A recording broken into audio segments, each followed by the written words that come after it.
What if you could raise your vibrational frequency with plants? That's exactly what we're going to dive into in today's episode of The Body Shaman.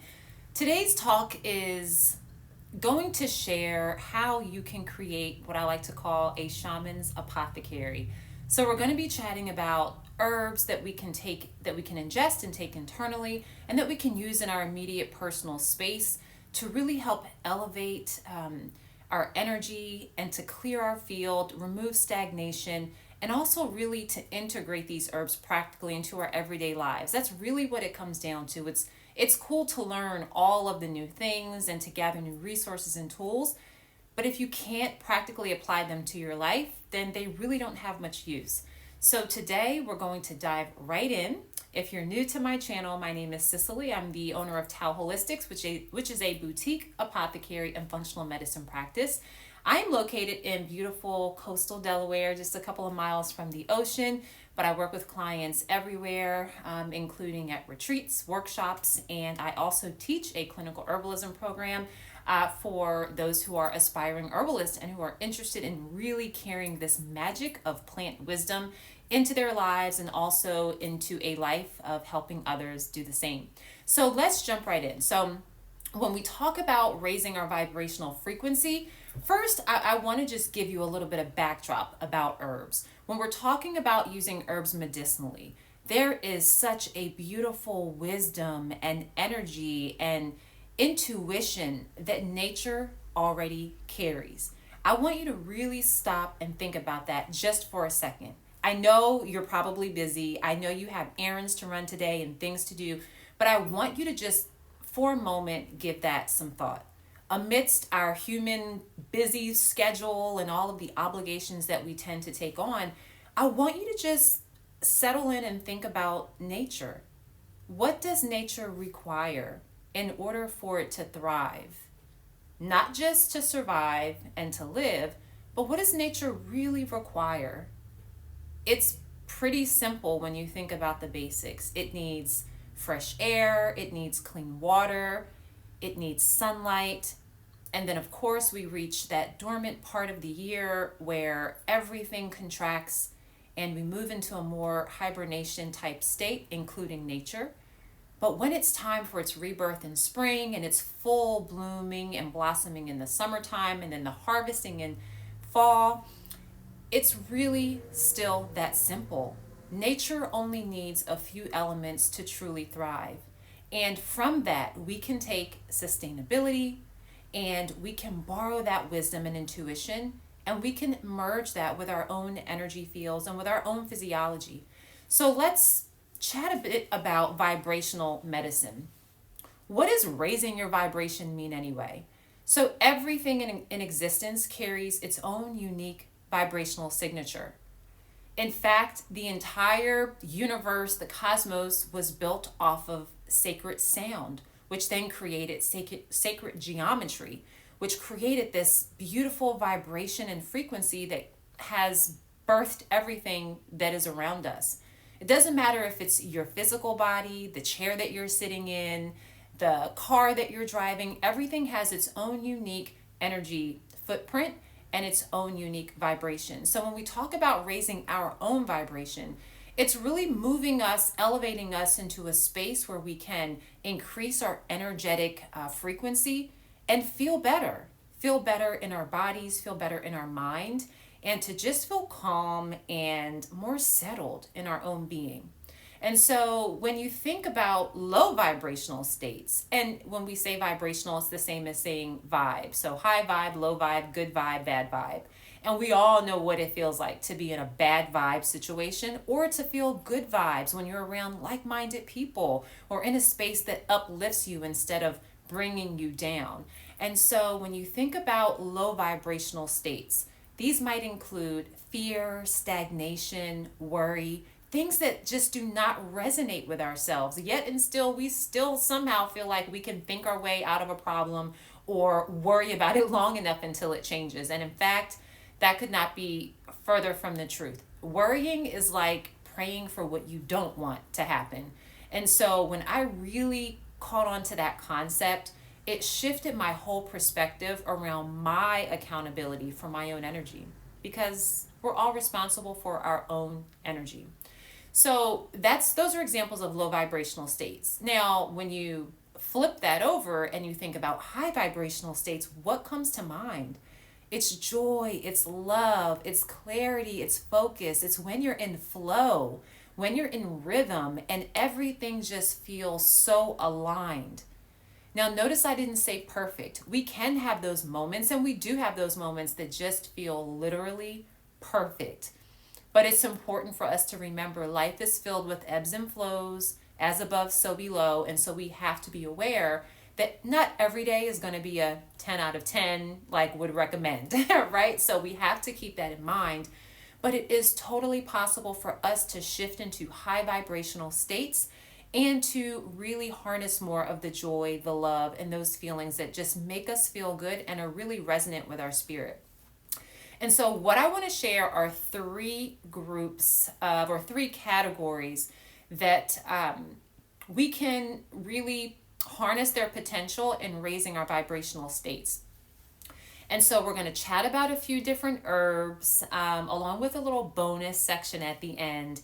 And the herbs that we're going to talk about can absolutely help you in unique ways shift your vibration. So think about your day-to-day life. I don't know if you work a regular job or if you have an unusual job or schedule, or maybe you work from home, or maybe you are a stay-at-home parent, which is the absolute most challenging job there is. Or maybe you're running a Fortune 500 company. It really doesn't matter. Maybe you're a world traveler and you don't have to work and life is flowing for you already. That's such a beautiful thing. But no matter where you find yourself in that spectrum, we always have to be managing our energy, right? And so as we work on shifting into high vibrational states, think about what you're already using or doing to do that. Do you have tools in place? And if you do, make sure that you're aware, because sometimes we're not really conscious of the tools that are right in front of us, right at home, or something that's right that we already carry within our being that we can do in any moment to shift our energy. And so think about the tools that you already have. And for some of you, it might be a large tool bag, and for others, it might be, no, just me, or maybe you're just starting out, and that's perfectly fine too. So, all right, let me check my notes here, because I am feeling a little scatterbrained today, and I don't want to leave anything out for you guys. As we hop into these herbs, I want to make sure you understand that this list is not exhaustive.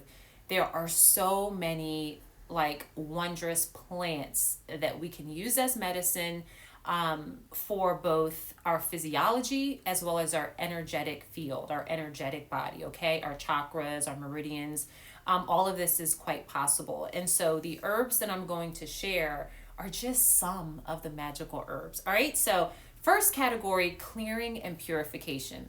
And if you know anything about me, I am like that detox girl. I am all about teaching you how to use medicinal plants and nutrients to cleanse and detoxify your body, because cleansing is life. When we think about water, we think about purification, we think about flow, we think about movement, and we think about cleansing. We use water every day to cleanse ourselves. And thinking about clearing and purification with medicinal herbs is actually not very different. There are some plants that we can use to help clear out our energetic systems and remove stagnation. So let's go.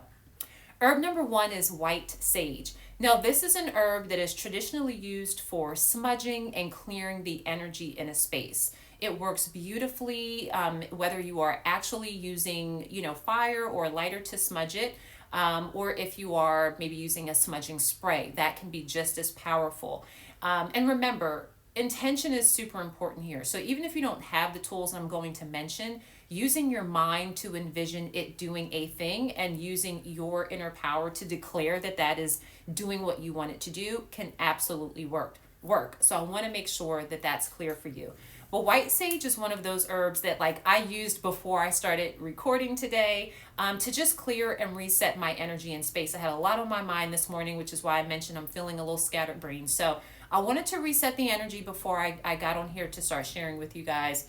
And that's really important to me. Now, I feel like white sage, although it's traditionally known to clear negative energy, I feel intuitively that it's one of those clearing herbs that just clears everything. So with that being said, I always make sure that on the heels of smudging with sage, I either use Palo Santo, which is a beautiful, that's like my favorite smelling herb. It's really just wood from a tree, and Palo Santo actually translates into holy wood.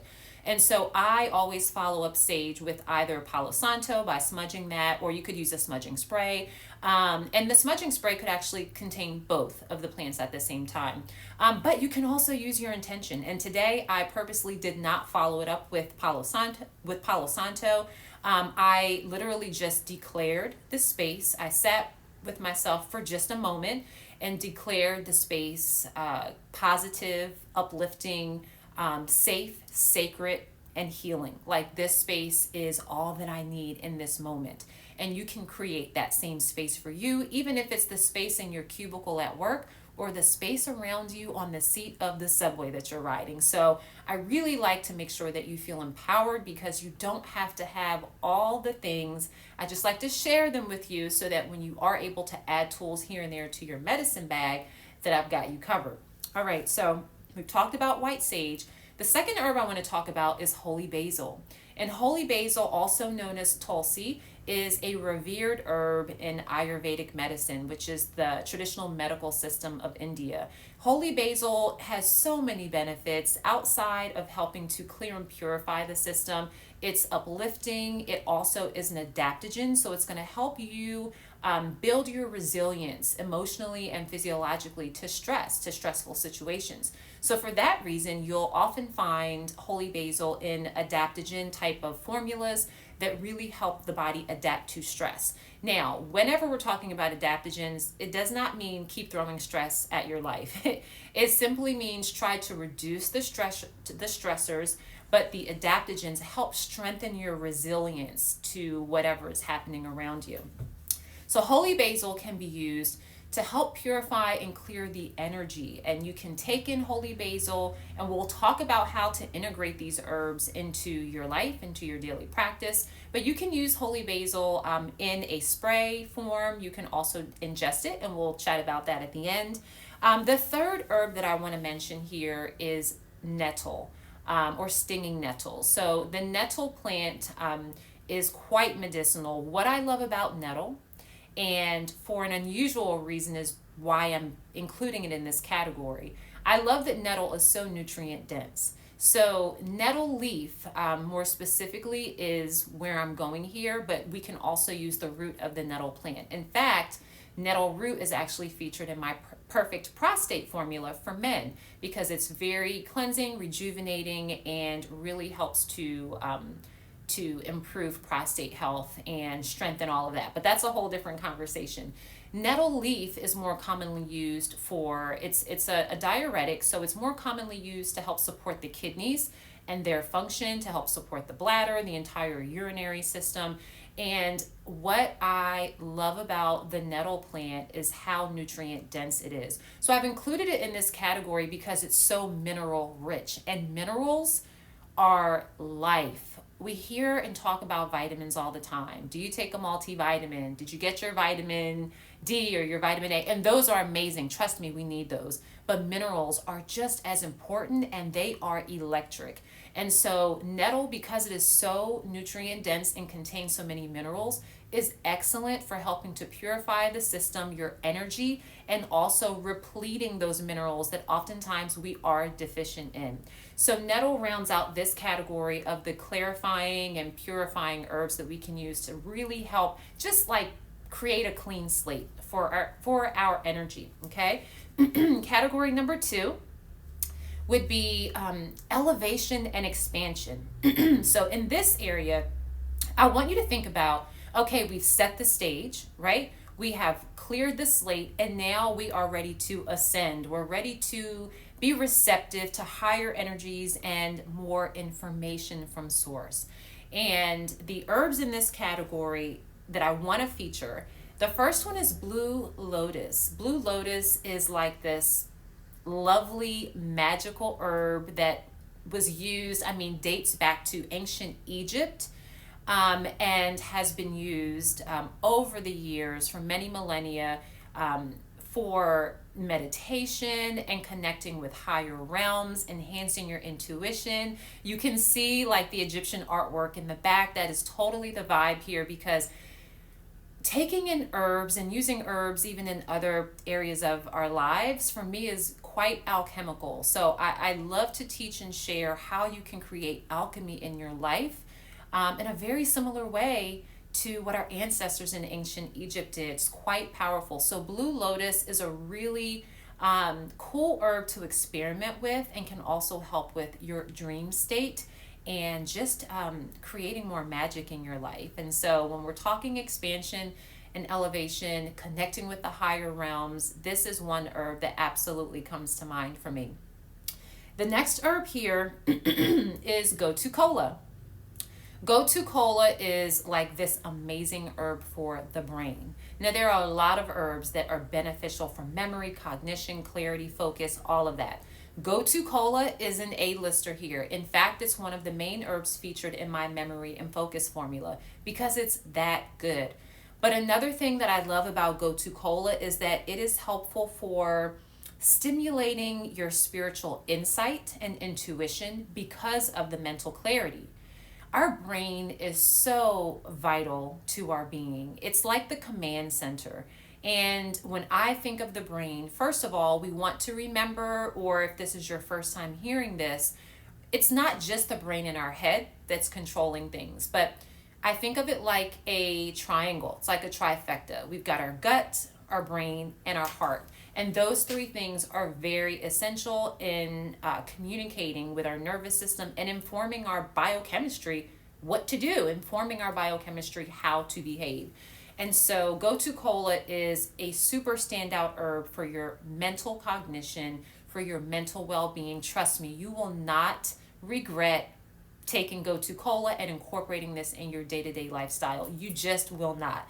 So this herb can help to elevate and expand your awareness by clarifying your thoughts and increasing your spiritual insight through cognition and more focus and clarity. I just absolutely love that herb.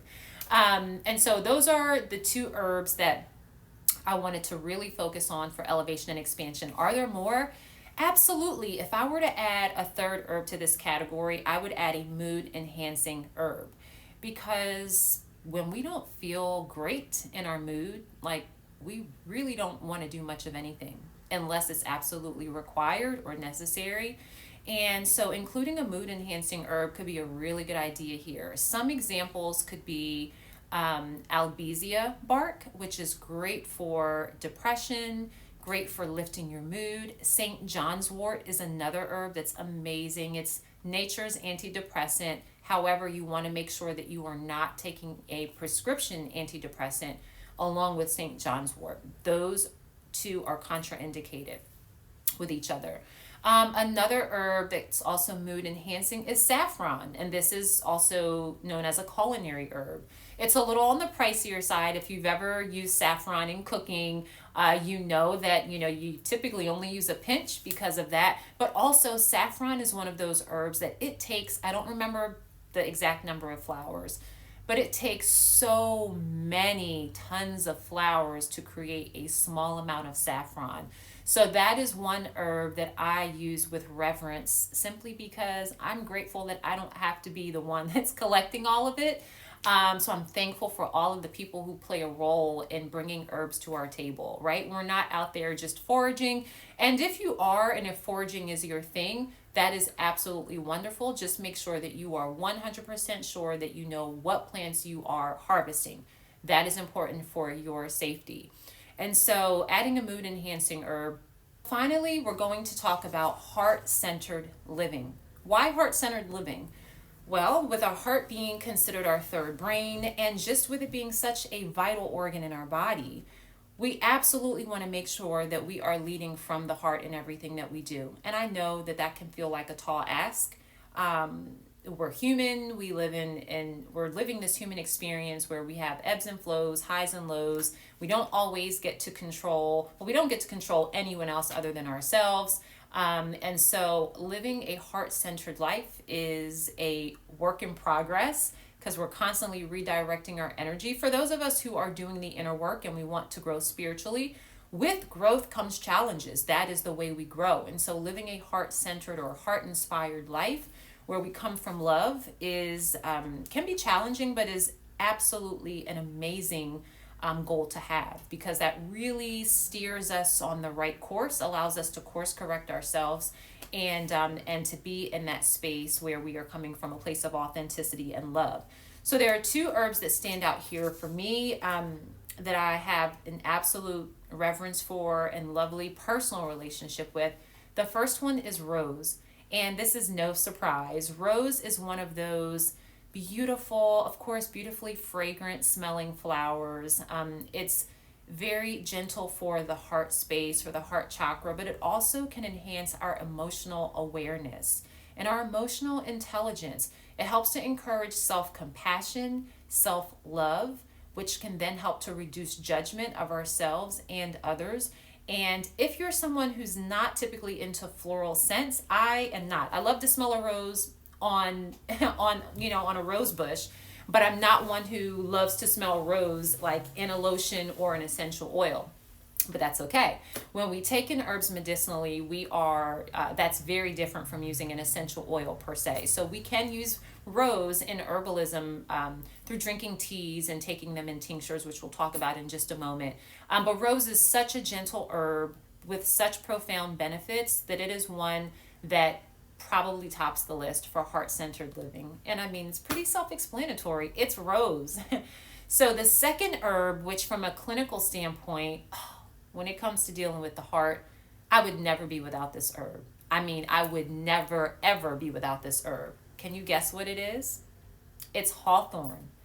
So hawthorn is this beautiful plant that just literally, listen, let me tell you how wonderful hawthorn is. So first of all, as an herbalist, I use hawthorn. I use the aerial parts of the plant. And what that means is I use the parts that are all grown above the ground. So with hawthorn, we can use its berries, the fruit, we can use its leaves, and we can also use its flowers. And in fact, in most heart formulas, you will often find a combination of all three parts of the plant. It's even featured in my Sacred Heart formula, which is just divine. My Sacred Heart formula, not to give a shameless plug, and I didn't even think about this when I listed the herbs that I was going to share, but hawthorn is one of the featured herbs. I use all three parts of the plant, but I also have rose quartz essence. So that is basically the essence or elixir from the rose quartz crystal.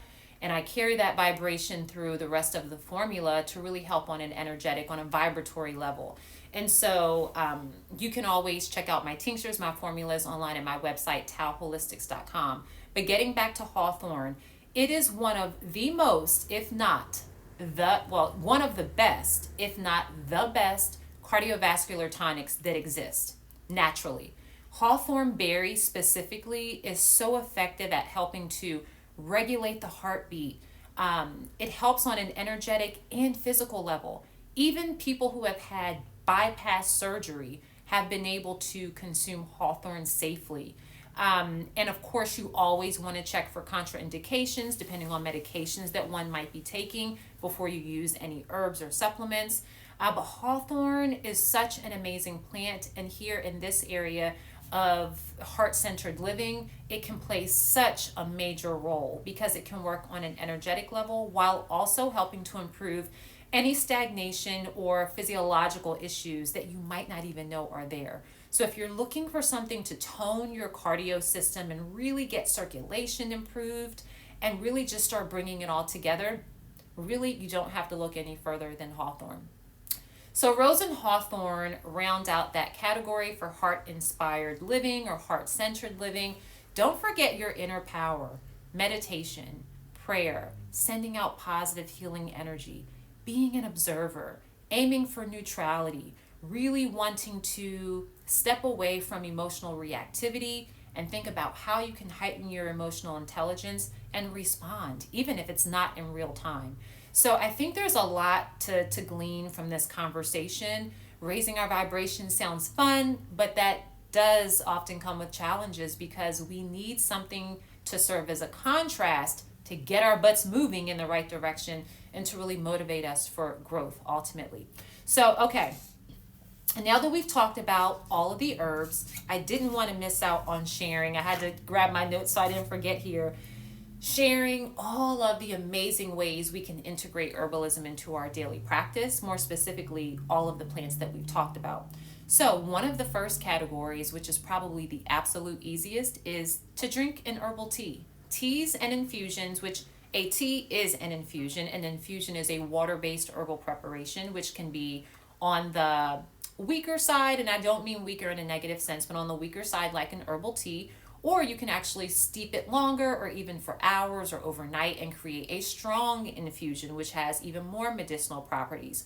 So teas and infusions are such an easy way, and I'm going to be honest here, even though these are not the most potent forms of herbal medicine, they are the easiest to start with for a couple of reasons.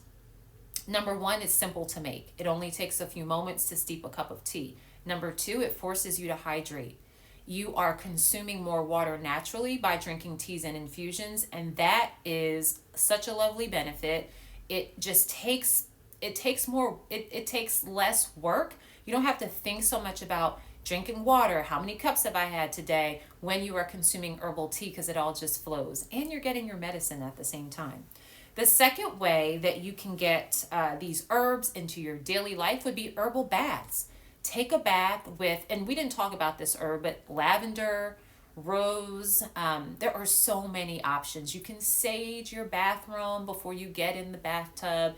So many different ways that we can create a beautiful space that just feels uplifting and healing. Whether we're feeling really good or whether we're feeling really crappy, we absolutely need to follow some of these, practical guidelines when we aren't feeling our best. And that is going to help to shift your energy and help you to increase that vibration, that vibrational frequency.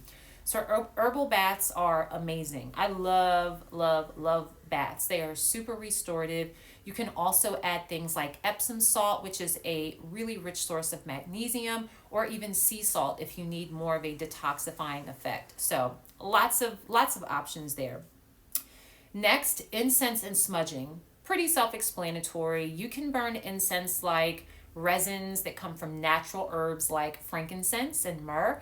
Those are really beneficial ways to elevate the energy. Frankincense has such a long history of use, and with good reason. It's just such an amazing herb. And on a medicinal note, it is highly anti-inflammatory. So if you're someone who deals with inflammation, might be worth giving it a look and seeing how you can start to reduce your own autoimmunity or inflammation or anything that's going on in your body that's creating some discomfort and maybe even pain.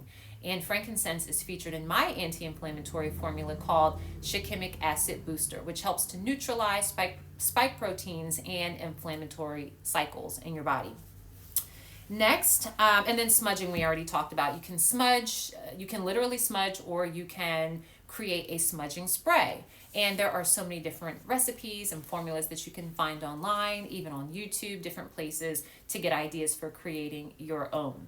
Okay, next up, elixirs and tinctures. So this is, I know I said that I really love the idea of like teas. That's the easiest way to get started and one of the smartest ways to get started. But I have to tell you a secret that tinctures are low-key my favorite. They are, because tinctures get right into the bloodstream. They bypass your digestive system. You don't have to wait for your liver to break down the ingredients or break down a capsule. They are just so beneficial and so effective and can be very gentle on the body. And they're also very easy to dose. You can adjust the dosages of taking tinctures very easily, and you can add them to your tea, to your water, to your juice, whatever beverage you're drinking. And they're just amazing. Elixirs can be a few different things, but just to keep it simple, an elixir could be a combination of a tincture and an herbal syrup, or it could be an herbal preparation where herbs are extracted in apple cider vinegar and maybe there's some honey added. So elixirs really can take on their own meaning. You can create your own elixirs at home. Essentially, if you were to add herbal tinctures to your tea, maybe that feels like you're creating your own elixir and putting your own unique spin on it. So elixirs and tinctures are a fabulous way of getting your herbs in daily. In fact, Tinctures make up about 90% of my herbal apothecary, just because they're so freaking amazing and they are so effective. And we see results very quickly with our clients because of that. And so, love tinctures. The bonus category that I wanted to mention, I would be remiss if I didn't talk about this category, this way of getting in medicinal plants that can help you specifically on a vibratory level. Flower essences. So flower essences are not technically considered herbal medicine. However, they are all botanical and they are made from plants. Flower essences are literally the dew that is collected from specific flowers at a very specific time of the morning. And this dew is thought to capture the vibratory essence, the energetic footprint or blueprint of the plant, so to speak, and then it is bottled. And flower essences can come from all different types of flowers. One thing that I will say is that what I love about flower essences is that they work with your unique vibratory signature. We all vibrate differently, and so they're going to have a different effect on each person, but they work at an emotional level as well. And what I love is that you don't have to even know that you're using a flower essence in order for it to work. So an example of that, putting that into practice, would be if you had a child and you wanted to calm them down or soothe their emotions. You could add something to their water or their tea or their juice, and they don't necessarily have to know that they're taking it, but it will work on their vibratory level. So flower essences are very intuitive and have this amazing way of just knowing what to do, exactly when to do it. And so for that reason, I had to share the flower essences are so powerful and so magical feeling. And in my online supplement dispensary, which is where I carry all of the stuff that I don't stock in-house, we have tons of flower essences for you to choose from. One of the most popular and original brands of flower essences are the Bach Flower Remedies, BACH. And you'll see all of the information and links so that you can go wherever you need to in the description below. But Bach Flower Essences, even if you visit their website prior to heading to my dispensary, you'll see that there are so many different categories of emotions that you can choose from. You can even take a quiz to see what type of formulas resonate the most with you. And I guarantee once you start taking flower essences, they're sort of like crystals. You might not take them every single day, but you'll always have them around. And when you need them, they are the perfect companion to rely on when you need a little more emotional support and a little more help increasing your vibration. So I hope that all of this was informative, helpful. Maybe you learned about a new herb. Maybe you're like, okay, I might even have one or two of these in my house. This hopefully gives you new ways to think about how to use them. So one thing that I do want to leave you with is to remember that when we are taking in plant medicine, and plant medicine can mean different things to different people. I'm not talking about the psychoactive, like ayahuasca and those things. That's a whole different conversation. But when we're taking in plant medicine, we really are taking in their DNA. We are literally taking in their DNA, their wisdom, their intuition, and they are so powerful and magical, which means we are as well, and we can use them to heighten our own power and inner magic when we consume them. So I did want to share really quickly, speaking about ayahuasca, in terms of elevation and expansion, we can also use herbs like cannabis and even microdosing. That is something that is completely separate and should be used legally and safely, responsibly. But that is also an option for the elevation and expansion area in connecting with higher realms. That is also what I feel is a very personal and particular area. So that is more of like on a case-by-case basis, if that's even a good option, and if so, the way in which it would be consumed or utilized. So I did want to add that.